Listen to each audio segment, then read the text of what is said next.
They were only dreams. That was the first defense offered by the condemned. Eyes lowered, lips trembling, bodies kneeling before a ruler who never blinked. We did nothing, they whispered. We merely dreamt of each other. But in this court, dreams were not harmless things. The emperor sat above them, silent and pale, framed by walls of veined marble and veils of incense smoke. His expression was unreadable, neither fury nor pity, only that eternal stillness he was known. For, around him, a semicircle of officials took notes with lacquered brushes, transcribing every sigh, every plea. Behind them, guards waited without emotion, blades unsheathed, as if death was just another formality. The lovers were sentenced to die before the moon set. Their crime, involuntary, unconscious desire. They had not touched, they had not spoken, of love in daylight. But under the careful gaze of the dreaming bureau, department created under the emperor's rule to monitor the unconscious mind, their private visions had been discovered, decoded, and judged.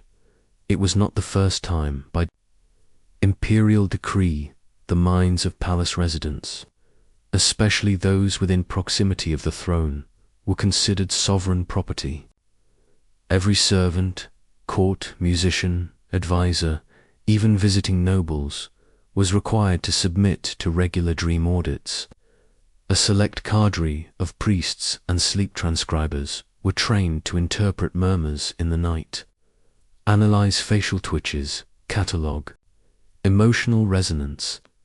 If dreams revealed betrayal, lust, or affection not sanctioned by the state, swift punishment followed. This was the emperor's way. Control not just the body, but the very essence of thought. He had risen to power on the heels of whispers, rumors of curses in bloodlines, prophecies hidden in the stars. When he ascended, he did so with cold precision, announcing a new era, an empire of purity, order, and vigilance. Chaos, he once declared, begins in the imagination. And so, he set out to silence it. The court adjusted accordingly. Conversations became stiff. Affection vanished. Smiles were rationed. People taught themselves to sleep with empty minds. Married couples averted their eyes. Children were warned not to mention dreams aloud. Even in private, lovers practiced the art of emotional erasure, learning to forget each other by force of will. But the emperor's reach was long, and his obsession was tireless. In the heart of the palace stood the sanctum somnia, a candlelit chamber lined with sleeping mats and perfumed pillows, where the dreaming bureau conducted its nightly work. Here, men and women, noble and low-born alike, were lulled into sleep under strict supervision. Monitors listened through tubes pressed to walls. Scribes transcribed mutterings, while interpreters scoured for patterns. Forbidden names, heated whispers, the echo of laughter not sanctioned by the state. The bureaucracy of dreams had become sacred and terrifying. It was said that the emperor no longer dreamed himself, that his sleep was shallow and scentless, a consequence of strict training, and rare drugs distilled from poppy and pearl. He had chosen, years ago, to free himself from the chaos of the unconscious. What remained in him was a voida, mind unpolluted, emotionless, sterile. And so, he could not understand those who clung to dreams. He feared them. He hated them. To him, they were terrorists of the soul. The lovers sentenced that evening were younger, palace, scribe, and a daughter of a minor court official. They had spoken only briefly during a shared assignment, but something in that glance had imprinted itself deep. Inside, they dreamed of holding hands beside a river, of touching foreheads under falling cherry blossoms, of running, always running, a way they had never kissed, but in the emperor's logic that made them even more dangerous. For they had found a freedom he could not grant nor contain, a freedom within. And so they were led from the courtroom into the courtyard. Lanterns swung in the summer breeze. Witnesses stood still as statues. A gong sounded once, then twice. The sentence was carried out swiftly, no time for last words.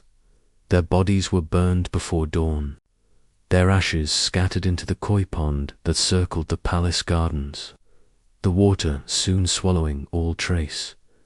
By morning, new scrolls were posted throughout the empire. Another warning, another reminder. Dreams belonged to the emperor. And in the weeks that followed, more confessions poured in. Some fabricated by fear, some whispered under duress, some true. A girl wept as she admitted to dreaming of her brother's friend. A servant was flogged for dreaming of running through fields. A boy of 10 was taken for re-education after murmuring the name of a long-dead princess. The emperor never spoke of these punishments. He did not need to. His silence, like his rule, was absolute. But beneath the still surface of the palace, something stirred. Not rebellion, not yet. Just a question, forming slowly in the hearts of those who still dared to dream. What happens when even thoughts are not safe? And what kind of ruler fears a dream? He was not always the emperor who executed dreamers. Once, he had been a quiet child in a gold-gilded cage, a boy born beneath the long shadow of empire and raised in a palace, where silence reigned louder than any song. His name, at birth, was Darren Kither, third son of a dying dynasty. His existence barely acknowledged amid the swirl of power plays and poisonous ambition that infected the royal court like rot behind painted walls. His mother was a concubine, of low rank, beautiful but discarded, kept in a wing of the palace, rarely visited by nobles. She spoke in whispers and walked like someone used to being erased. When Darren was 5, she died, suddenly consumed, the records say, by a fever of the lungs. But among the servants, darker rumors clung to her disappearance, that she had been silenced, not by illness, but by politics. She had known something, or someone, and knowledge, in this court, was a dangerous currency. The boy was left alone, and in that loneliness, something began to fester. Darren spoke little. He watched everything. As his elder brothers learned fencing and statecraft, he wandered the palace corridors like a ghost child unseen, but always listening. He memorized the conversations of eunuchs, the secret codes between guards, the rhythms of royal routines. His tutors noted his unnerving intelligence. He had a gift for remembering not just facts, but the emotions behind them. Who was afraid of whom? Who longed for power? Who dared to lie by the age of 10?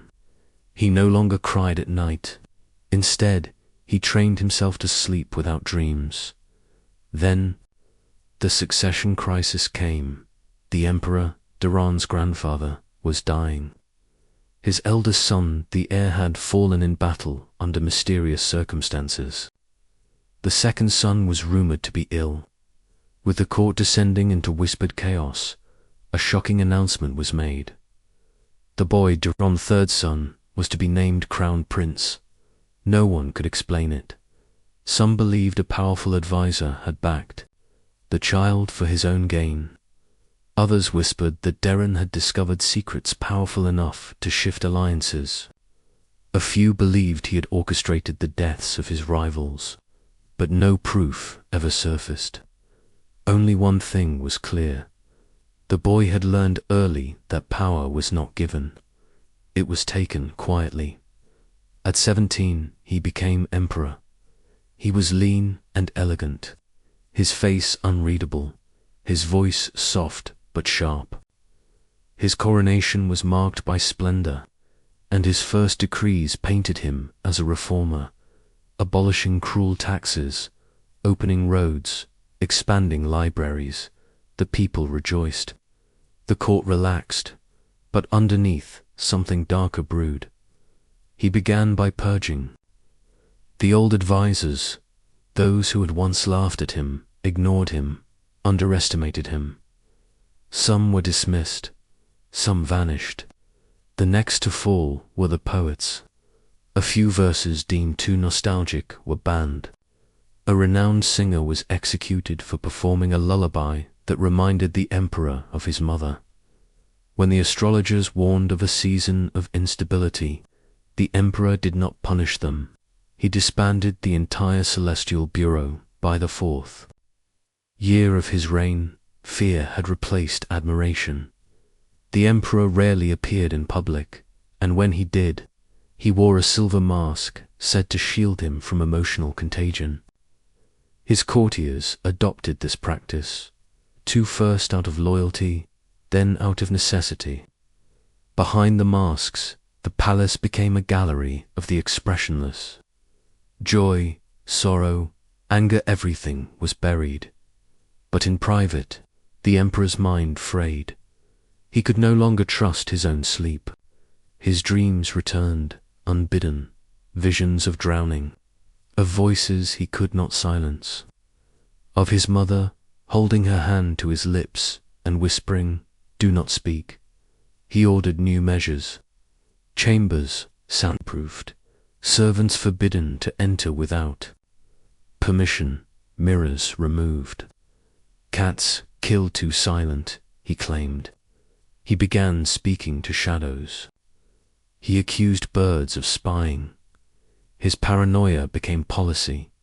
He created the Whisper Registry, a record of words spoken in sleep, compiled from all levels of society. Soon, the Bureau of Dreams was born, and with it, the legal doctrine that would define his reign. The mind is not sacred. Treason begins in thought. The laws grew stranger. A baker was sentenced for humming an old folk song in his sleep. A pregnant woman was imprisoned because her dreams repeatedly mentioned the name of a banned philosopher. An 8-year-old boy was detained for laughing. In the night, to the public, the emperor remained a figure of divine order, stern protector against chaos. He held parades. He gave speeches. He built shrines to discipline and logic. But behind the palace walls, he was decaying. His appetite dwindled. His eyes hollowed. He wandered the gardens at night, barefoot, muttering equations to himself. And always he feared the dreamers. Because in his broken, brilliant mind, he knew the truth. Dreams were what he had lost. Dreams were the one place he could not dominate. Dreams meant freedom, and nothing terrified him more, as the executions began and the ashes of lovers drifted. Through the lotus ponds of the palace, the empire watched in silence. They did not protest. They did not weep. They trained themselves to forget. They did not stop loving. They simply learned how to vanish. In the era of the dream laws, when thoughts could be criminal and a stray sigh in sleep could condemn to hearts, to ash, love did not die. It went underground in the alleys behind the perfumed courtyards of the capital. Beneath the lanterns that flickered like trembling hearts, desire learned to hide its face. Couples stopped holding hands. Poets wrote in cipher. Musicians retuned their instruments to avoid melodies too wistful, too reminiscent of touch. Even laughter became a risk, but still they loved. Behind a curtain in the spice merchant's shop, a girl named Scene met her beloved at dusk. He was a scholar's apprentice, eyes ink-stained and soft-spoken. They never touched in daylight, but in secret they pressed their foreheads together and whispered lines from outlawed poems, not to remember the words, but to remember how it felt to say something beautiful aloud. They shared a pillow only once. One night, one dream. In it, they were married under a red silk canopy in a field of crushed jasmine. They spoke no vows. They needed none. And when the watchers came the next morning, silent men in robes of pale graith, girl knew that somehow even their dreams had betrayed them. He was taken first. She followed 3 nights later. Neither name was recorded. This was how the stories spread, not through official records, but through cracked teacup conversations between elderly aunts, through the hands of tailors who stitched white mourning beads into the cuffs of coats, through lullabies sung off-key, slowly enough for a child to understand the sadness behind the notes. And in every district of the city there were watchers, not just the emperor's guards, trained in the art of listening, but informants, neighbors, teachers, midwives, children. No one could be trusted. And so love became a performance, or more often, a disappearance. There were tricks. Lovers trained themselves to fall asleep apart and wake in different beds. They drank bitter roots to forget their dreams. They whispered false names in sleep, taught their minds to call for the sea or the stars instead of one another. Some went so far as to have their tongues scarred or their eardrums damaged, hoping that broken senses might protect a heart that refused to break on its own. But repression did not destroy longing. It deepened it. Every glance became electric. Every brush of fabric against another in a crowded market was a memory to be hoarded. A stolen look across a temple courtyard. A shadow paused a moment too long near a doorway. A dried petal pressed between pages of a state-approved almanac. There was no freedom, and yet there was defiance. One Capogliaro and maybe came legends. They never spoke aloud, never touched, never even met in private. But every week, for 7 years, they passed each other at the same hour on the same bridge. He always wore blue. She carried a single white flower. They trained themselves to dream only of bridges. When the watchers came for her, the flower fell from her hand into the river below. He retrieved it at dawn and planted it behind the shrine near the city wall. No one spoke their names again, but the bridge was renamed in secret. Lovers crossing, even in rural villages far from the capital's iron grip. The fear spread. Mothers gave newborns bland names, hoping anonymity would protect them. Matchmakers began their work in silence, pairing strangers with strangers to minimize history. At funerals, widows were forbidden to speak the names of the dead, lest a dream resurrect a memory deemed unworthy. But repression could not cleanse the heart. It could only distort it, and so new kinds of madness took root. People began to dream of no one, of nothing. Their minds became fields of ash. Others fell in love with ideas, with shadows, with stars, with long-dead saints. Some carved the names of their beloved into the insides of their shoes, believing that love, pressed against the earth, could escape the emperor's notice. And always the watchers listened. Through it all, the city kept moving quiet, obedient, empty-eyed. The emperor's face never aged. His decrees became riddles, and the people, broken but still dreaming, learned how to weep without sound, because to dream of love was to die, but to feel nothing at all was worse. They were called the trials of smoke, because no one could touch a dream. No one could prove what lived inside the theatre of the mind. And yet they prosecuted them ritualistically, mercilessly. It began with whispers. A woman heard her husband murmur another name in sleep. A servant claimed to hear sighs of longing behind the master's door. A child, frightened, confessed that her sister smiled too often at the stars. These were the seeds from which accusations sprouted. The evidence was thin. But the emperor had long ceased to care for proof. What mattered was fear, and fear fed loyalty in the marble courts of the capital. Judges were dressed in black veils, their eyes hidden from the accused. No jury, no counsel. Just the accuser, the accused, and the watchers who transcribed every word onto parchment soaked in ox blood.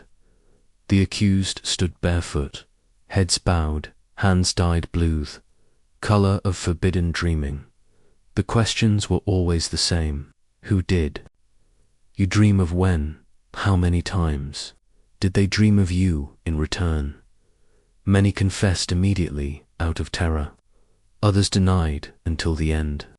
But there was no end, only silence, and then sentencing. Dream logs were presented as evidence diaries, kept by neighbors, servants, teachers. Pages of speculation and imagined sins. He looked wistful on the third day of the moon. She spoke his name while hanging laundry. Their hands brushed once during prayer. Some of the accused didn't even know they'd been in love, but once named, they were bound. Once watched, they were guilty. One girl, no more than 15, was dragged before the tribunal for allegedly dreaming of her cousin's betrothed. Her mother had reported her not out of cruelty, but in hopes of mercy. If I bring her in now, the mother whispered to the guards, perhaps she'd be spared the pits. She was not. The girl's final words were not a plea, but a question. What if it was just a dream? The judge responded, then you should have slept in chains. These trials became theater. Citizens were invited to watch. Schoolchildren were marched in to witness the sentencing. Priests chanted the emperor's edicts as if they were holy scripture. At the end of each trial, the condemned were marked. Lovers' names, carved in pairs on wooden boards, hung in the square of silence for all to see. Their bodies were never returned, and in time, something worse emerged. False accusations, with the mere suggestion of a dream, enemies could be erased. Jealous siblings, jilted suitors, political rivals all fed the machine. There were no appeals. And those who protested risked being added to the list themselves. One widow, accused by her own son, stood silent through her trial. She refused to defend herself. When asked why, she replied, "There is no language left that love can hide behind." She was sentenced to the drowning gardens where the condemned were lulled into sleep with poisoned incense and then lowered, slowly, into water until no breath remained. Their dreams, it was said, would remain trapped in the ripples, and yet the trials continued to enforce compliance. The emperor issued the Pact of Blood, a decree demanding that every household report at least one suspicious dreamer per season. If a family failed, they were suspected of harboring collective guilt, so families chose their weakest, the ones who cried easily, the ones who still believed in songs. They turned in sons and daughters, uncles and wives, not because they hated them, but because someone had to go, someone had to be offered, better one than all. Communities fractured. Friends stopped speaking. Lovers who had once dared to dream now looked through each other as if strangers. Even old women sewing in doorways fell silent, fearing that their stitch patterns might be interpreted as secret codes. The dream trials did not just punish the heart, they erased it, but in the shadows, guilt blossomed like mold. Judges began to have nightmares. Informants lost their voices. Some went mad, scratching names into walls no one else could see. A watcher was found curled beneath his own desk, whispering apologies to the lovers he had condemned. When asked what haunted him, He only said, "They loved more than we feared." Even among the elite, cracks formed. A high-ranking minister was exposed for dreaming nightly of his late wife Anne, arranged. Marriage, cold in life, yet warmed in memory. He begged to be spared. It was not passion, it was grief. But the court saw no difference. Grief too was a form of attachment, and attachment, in the eyes of the emperor, was the seed of betrayal. He was drowned within the week, and still the crowds came, not to celebrate, but to be reminded that no one was safe, that no dream was. Private, that love, in its most fragile, most tender form, had become a public crime by the time the winter of the crimson moons arrived. The emperor no longer walked the marble halls of his own palace. He prowled, barefoot, silent, veiled in black. He moved like a shadow through corridors perfumed with myrrh and dust. Servants learned to disappear before he turned a corner. Ministers bowed with heads so low they scraped the floor, for to meet his gaze was to invite disappearance. Once these halls rang with music lutes, flutes, laughter under chandeliers. Now they echoed only with the rustle of paranoia. The emperor had stopped sleeping. He claimed that rest invited rebellion, that to close one's eyes was to betray the realm, and so he wandered through nights lit by wax and fire, scribbling new edicts on the walls with ash and wine. He believed dreams were gateways, not only to love, but to treason, to heresy, to ghosts. Thought is a fungus, he once told a horrified advisor. It grows in silence. Cut out the silence, and the mold dies. He began replacing palace mirrors with paintings of fire. He ordered every fountain drained. "Water reflects too much," he muttered. "It sees what I cannot." He spoke less, with his tongue, and more with sign symbols painted on palace doors. Blood-red seals stamped on pillows. Birds released at dawn only to be shot by archers at dusk. Every gesture meant something. No one knew what. Even the statues were not spared. He ordered their eyes gouged out, declaring, "Stone should not watch." Stone remembers too well. There were moments brief, flickering, when the emperor seemed to plead for help. He would call for a servant, long dead, or pace in circles, whispering, "Tell her I didn't mean to forget." But no one knew who she was. A mother, a lover, a figment of guilt. Those closest to him began to believe the emperor had split, that the man who sat on the throne by daylight was not the same who roamed by night. Two rulers, one robed in gold, the other in shadow. One that decreed, the other that hunted. He became obsessed with the architecture of dreams.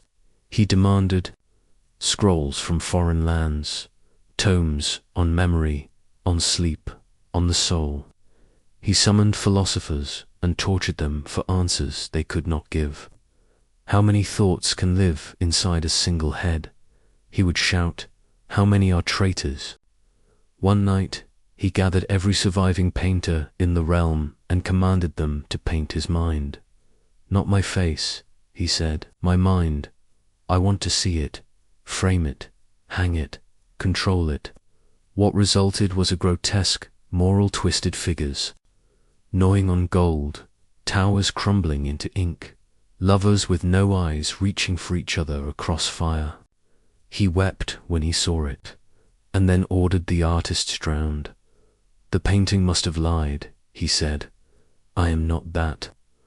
The royal gardens wilted under his orders. Flowers were replaced with iron thorns, and birdsong was replaced with silence. He banned poetry, burned books, declared the scent of jasmine treasonous. When asked why, he answered, "It reminds people that life is soft." Those still loyal began to falter. Even the most devoted watchers avoided his presence, fearful of being seen, of being named, of being imagined guilty. His court shrank. The throne room, once crowded with nobles and ceremony, stood empty save for a single figure wrapped in black silk, humming to himself, turning slowly in place. And still, outside the gates, the trials continued. But inside, the emperor built a new law, not one of edicts, but of belief. He began to punish those who looked guilty, those who flinched when spoken to, those who didn't flinch enough. He wrote on his arm in coal, "Perception is proof." The words faded. He carved them instead. He no longer ruled the empire. He ruled its shadows. And as the fires dimmed and the palace grew cold, the people began to say, "The emperor no longer sees dreams. He lives in one." The cell was made of stone, thick, silent, sweating with cold. There were no windows, only a slit high in the wall where night crept in like a secret. They gave the lovers no names in the record, only numbers. But the guards whispered them like a prayer they dared not say aloud. Lyra and Cale, she had been a weaver's daughter, he a royal gardener. Their hands had never touched in public. They barely exchanged words. But someone saw them in a dream, holding each other under a tree that no longer existed. That was enough. The dreamer was a child, his testimony unshakable. The watchers arrived before dawn. Now, in the final hours before death, Lyra sat with her head resting on Cale's chest, listening to the slow rhythm of his heart, not speaking, just listening, as if memorizing the sound before silence came forever. No, chains bound them. The emperor believed dreams could not be restrained by iron, only by fear. They had been given one candle between them. It sputtered on the stone floor, throwing long shadows across the cell. Sometimes they leaned close and watched each other in its glow, as if they could hold the light inside their eyes. "Do you think they'll let us sleep before it happens?" Cale asked quietly. Lyra shook her head. "They fear sleep more than death." He nodded. A moment passed. She looked up. "I'm not afraid of dying. I know. I'm only afraid I won't find you again. Wherever we go after." His arms tightened around her. "You will. How can you be sure?" "Because love is stubborn," he said, "and so are you." That made her smile. It was the kind of smile that cracked like frost beneath bare feet. Fragile, but real. From above, the sound of bells, midnight prayers. Somewhere, people were kneeling, chanting to a god who had gone quiet in this empire long ago. Outside, beyond the walls, the city exhaled, and the wind, like a forgotten lullaby, crept in through the stone slit. They spoke of memories then, not the big ones, not first kisses or vows, but the small things. A dropped spool of thread, a glance through leaves, the way his hands smelled like rosemary, the way her voice trembled only when she said his name. These were the artifacts of a forbidden love, memories worth dying for, yet too quiet to ever be recorded. Time passed. The candle was a stump now. Flickering like it, too, feared what came next. Cale pressed his lips to her forehead. "When they come, don't speak." "Why?" "Because they'll want you to beg." She nodded. "They'll tell you the dream was poison, that it infected them, that it will spread if you're not destroyed."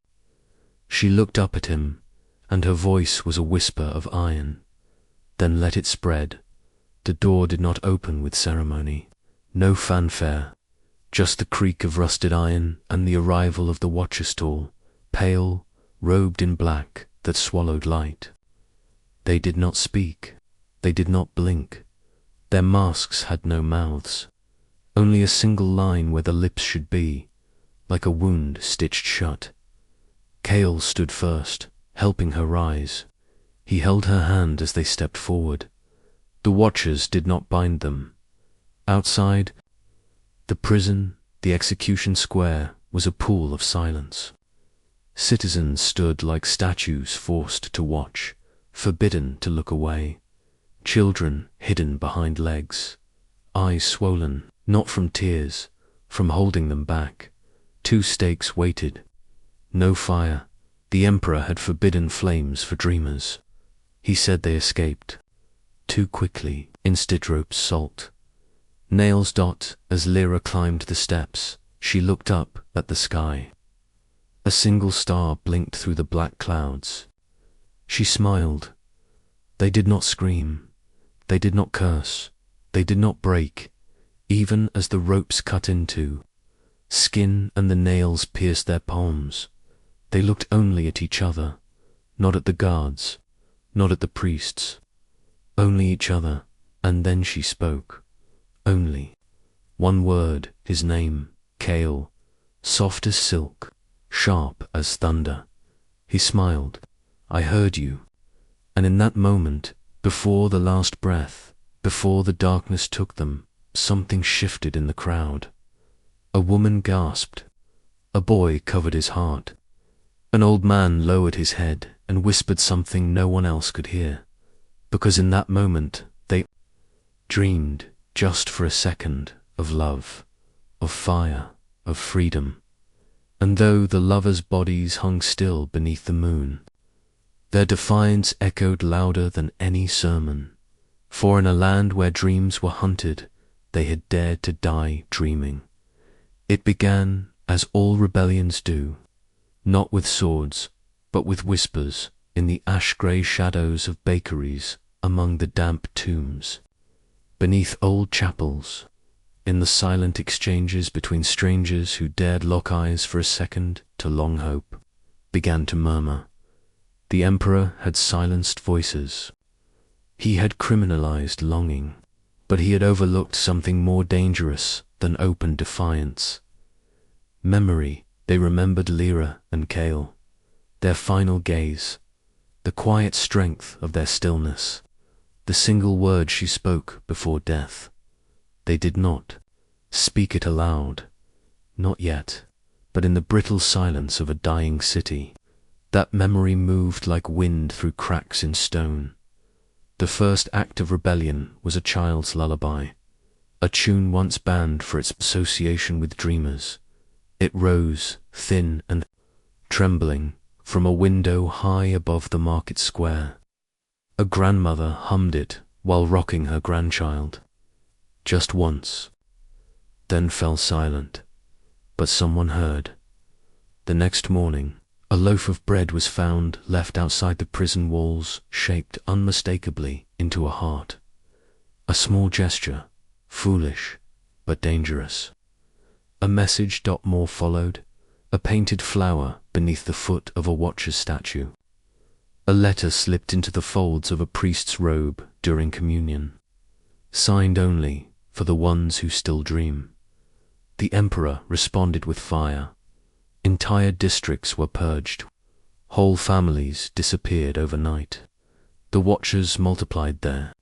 Faceless presence, now constant in temples, gardens, and taverns, and still the whispers grew, because now each act of cruelty became a seed, and seeds, when buried deep in fear, grow roots stronger than steel, beneath the palace.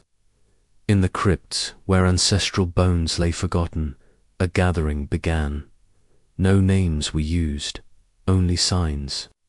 A thread tied around a wrist, a smear of ash on the cheekbone, a certain cough repeated twice before speaking. They were midwives, street performers, scribes. They had no leaders, only purpose. One smuggled forbidden stories across city walls, sewn into the hems of funeral robes. Another carved symbols into the trunks of tree shapes that, when seen together, spelled the word remember. They called. themselves the ash-marked, born from ruin, living in silence, dreaming in defiance.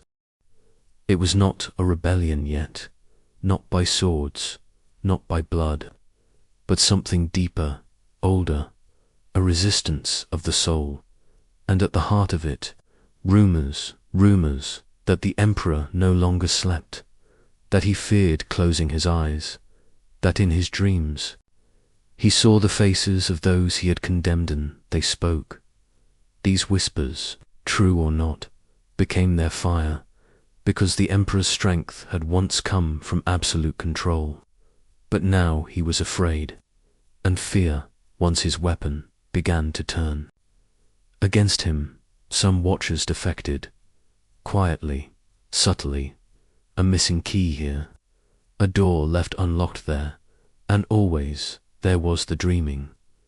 Secret lovers began to meet, not in person, but in dreams. They trained themselves in lucid vision, using old songs and herbal mixtures passed down in secret. They created sanctuaries in their minds, libraries, shorelines untouched by empire. There they kissed, they wept, they plotted, and though the body remained under the emperor's rule, the mind was free. This invisible network spread like a fever. Slowly, carefully, one dreamer taught another. One memory seeded 10 more. Soon it was no longer just rebellion. It was religion. To dream became sacred to love, revolutionary to remember, unforgivable, and yet they remembered, not loudly, not all at once, but in stolen glances, in coded verses, in sleep. The emperor, sensing something slipping beyond his reach, turned inward. More executions followed, more walls built, but each act of cruelty only made the silence beneath him heavier, denser, and in that silence, a new kind of language was born, the language of resilience, a language not spoken, but lived. It was in the way a mother combed her daughter's hair with tenderness, even knowing she might not live to morning. It was in the way a man carved the names of the dead into candle wax and let them melt so their spirits would rise. It was in the way lovers still reached for each other in sleep, even knowing the price. This was rebellion, not the grand kind sung in ballads, but the kind that survives centuries, the kind that begins in darkness and waits, because the emperor had forgotten one truth. You can outlaw speech, you can punish bodies, you can burn books and silence songs, but you cannot kill a whisper once it starts to echo, and in the empire of silence, those echoes were beginning to gather. A man who ruled minds feared his own. In the 12th year of his reign, the emperor's hands began to shake. Not from age, he was still in the bitter prime of life, but from something that could not be seen, only felt. A trembling that started in the fingers and soon bled into the air around him.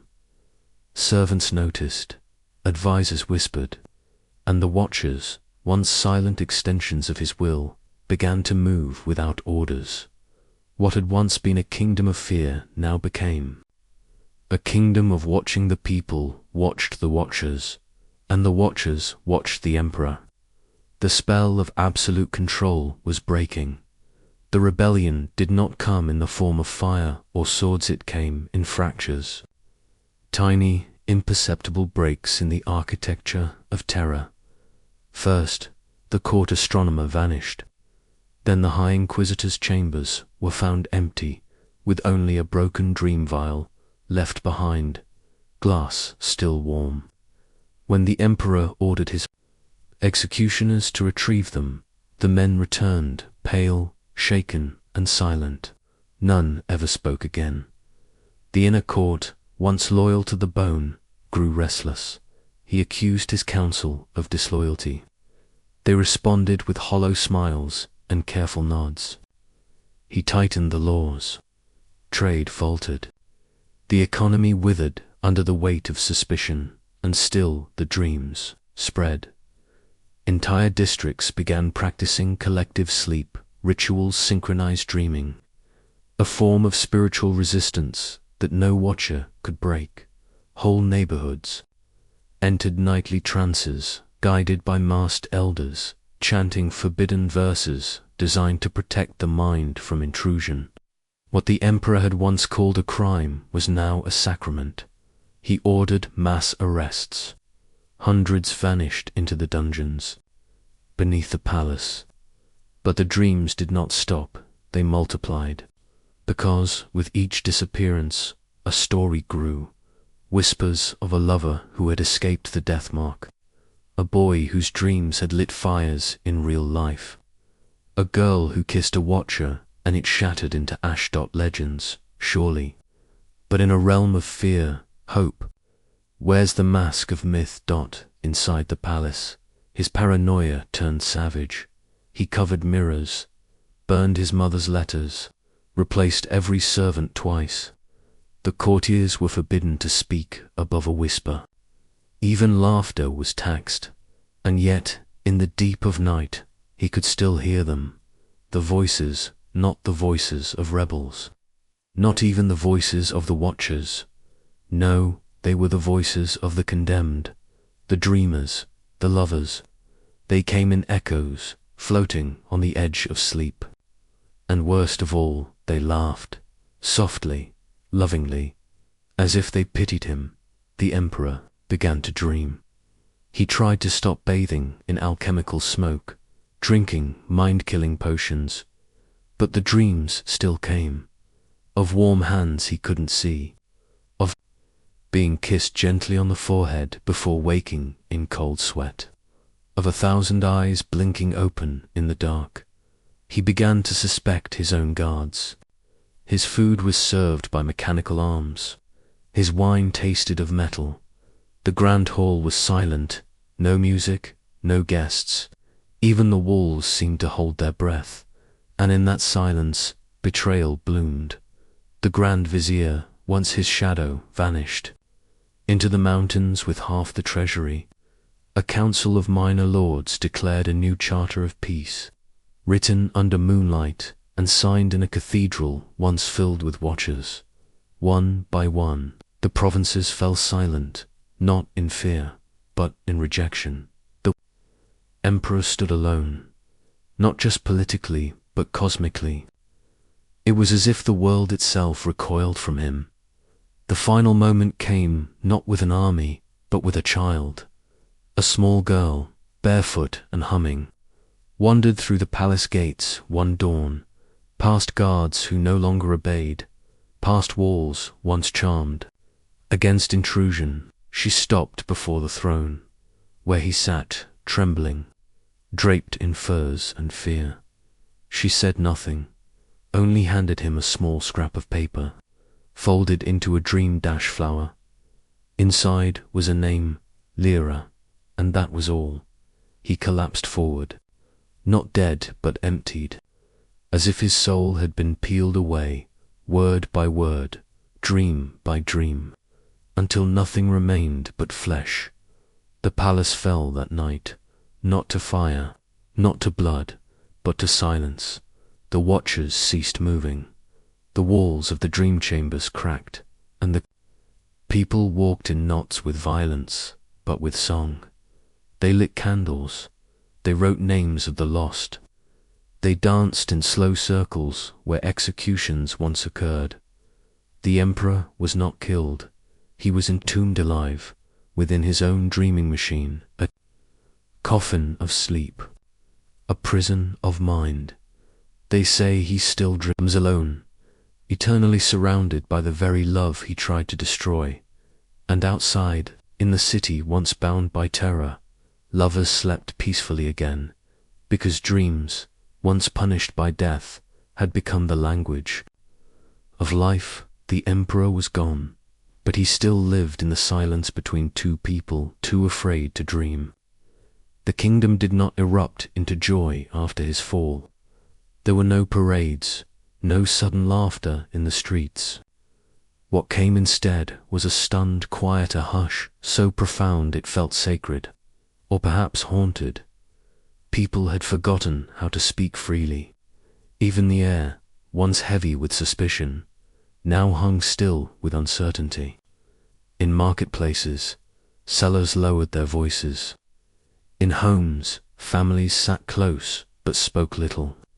Trust had been a casualty of the emperor's rule. It could not be revived overnight. Children who had grown up beneath his regime asked their mothers, "What is a dream?" And the mothers wept because they had no easy answer. The palace remained an empty monument of cruelty. Though its doors were opened and its rooms cleansed, no one wanted to live within those walls. The chamber where the dream trials were held became a memorial, its benches left untouched. The witness stand draped in black velvet dots, survivors visited in silence. They would light candles not for the emperor, but for those he erased, the lovers, the whisperers, the ones who died for closing their eyes too tenderly. Yet not everyone believed healing meant remembering. Some citizens argued for forgetting, burning every record, every decree, erasing the emperor's name from the stone. "Let him vanish," they said. "Let our children never know fear." But others objected. "If we forget," an old widow muttered, clutching the dream flower left at her daughter's grave, "we risk waking up to it all again." So the kingdom stood at a crossroads, torn between the need to remember and the desire to forget. Small acts of healing emerged, fragile as glass. Former watchers, those who had betrayed neighbors, friends, even family, formed circles of confession. In darkened rooms, they spoke aloud the names they turned in. Some begged forgiveness, others sat silent, unable to weep or speak, as if their tongues had withered from too many lies. A new law was passed. No one would be punished for what they dreamed. But what of those who punished before? Justice was murky. Vigilantes emerged, cloaked figures who targeted former enforcers. Magistrate, who presided over dozens of dream trials, was found drowned in a fountain. A watcher's home burned with his family inside. The people who once feared the law now feared revenge, and yet, in the same streets, others built gardens. Parks bloomed where gallows once stood. Statues were raised not to kings or generals, but to nameless lovers. Phrases like "May you dream" safely became greetings. Even so, the scars remained. A woman refused to sleep in the same bed as her husband. "In my dream," she whispered, "you betrayed me once. I can't forget it." A child cried out at night, seeing the emperor's eyes in every shadow. And in the churches, priests preached not of heaven or hell, but of forgiveness for the dead, the broken, the cowardly, the complicit. The kingdom became a mirror. Some looked into it and saw hope. Others only saw what had been done to them. It would take generations for the bruises to fade. But even in the ruins, life stirred too. Young men planted sunflowers beneath the palace walls. A mother taught her son how to dream of forests and freedom. An old man wrote poems about the lovers who died hand in hand, and read them aloud to no one in particular. And, in time, people no longer flinched when they closed their eyes. The dream police are gone, but the fear still lingers in the way. We hesitate before speaking, in the way we flinch from our own thoughts. Even after the gallows were dismantled and the emperor's portraits burned to ash, his true empire remained entrenched, not in marble, but in memory. There was no ceremony for the end of fear. No trumpet sounded when thoughts became free again. And yet, long after the trials ended, after the palace rotted into silence, and the last torch of rebellion flickered out, people still hesitated before they dreamed. They whispered to themselves, before sleep, careful not to imagine too much.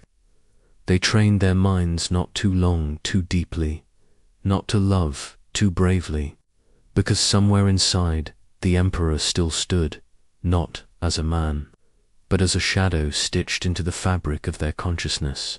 Some called it trauma, others called it a curse. Historians later argued over how it happened, how a single man had managed to criminalize the most innocent thing a person could do, to hope, silently, in the safety of sleep. But the truth was simpler and more terrifying. It worked because it was quiet, because it did not need armies marching through streets. It only needed neighbors reporting neighbors, parents questioning children, lovers fearing one another's honesty. The emperor's genius, if one dares to call it that, was in realizing that the cruelest prisons are built inside the mind. No bars, no walls, just the threat of punishment for what cannot be helped, the involuntary flicker of desire behind closed eyes. Even centuries later, the legacy endured. In art, his reign was reimagined as Gothic theatre paintings of lovers blindfolded beneath moons, operas ending in blood-stained pillows. In literature, he became a symbol, the tyrant who tried to leash dreams, but in quiet moments, away from books and stages, his ghost lived on in silence. In the hesitation of a student, unsure if a poem is safe to write. In the pause of a couple, wondering if their affection might draw attention. In the instinct to self-censor a thought just in case someone is listening. The physical marks faded. The empire was renamed. New laws were written. And yet, the psychic architecture of fear remained, not just in this kingdom, but in others. In countries where books are banned not for what they say, but for what they suggest.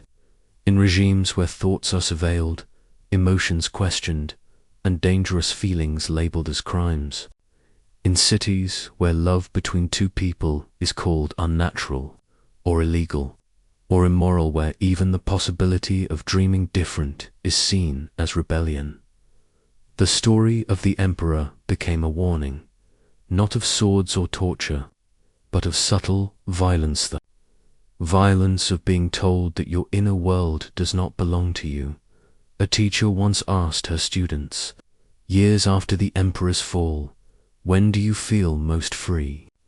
One boy answered, "When I'm alone and not afraid to think." That answer haunted her for days, because it revealed the quiet war that still raged not on battlefields, but within minds still learning how to be free. The lovers who died were mourned not just for their youth or beauty, but for what they represented, the purest rebellion. To dream of one another in a world that punished dreams was the most human act possible. In death, they became martyrs not of politics, but of imagination. And perhaps that is why their memory endured, not in state records or official plaques, but in the everyday gestures of defiance, a kiss exchanged beneath a watchful statue, a journal filled with impossible stories, a lullaby hummed to a child without fear as the kingdom rebuilt itself. There were those who wanted to forget to close the chapter, to wipe the slate, but others insisted that memory was protection, that to erase the past was to invite it back. And so, each year, on the longest night of winter, people lit candles in their windows, not to mourn, but to remember, to say, "We are still dreaming," because, in the end, that was the emperor's greatest failure. He could outlaw action. He could weaponize fear. He could even execute bodies, but he could not kill longing. He could not erase the human need to imagine something more. And he could not destroy the fragile, glowing ember of a dream shared between two souls in the dark.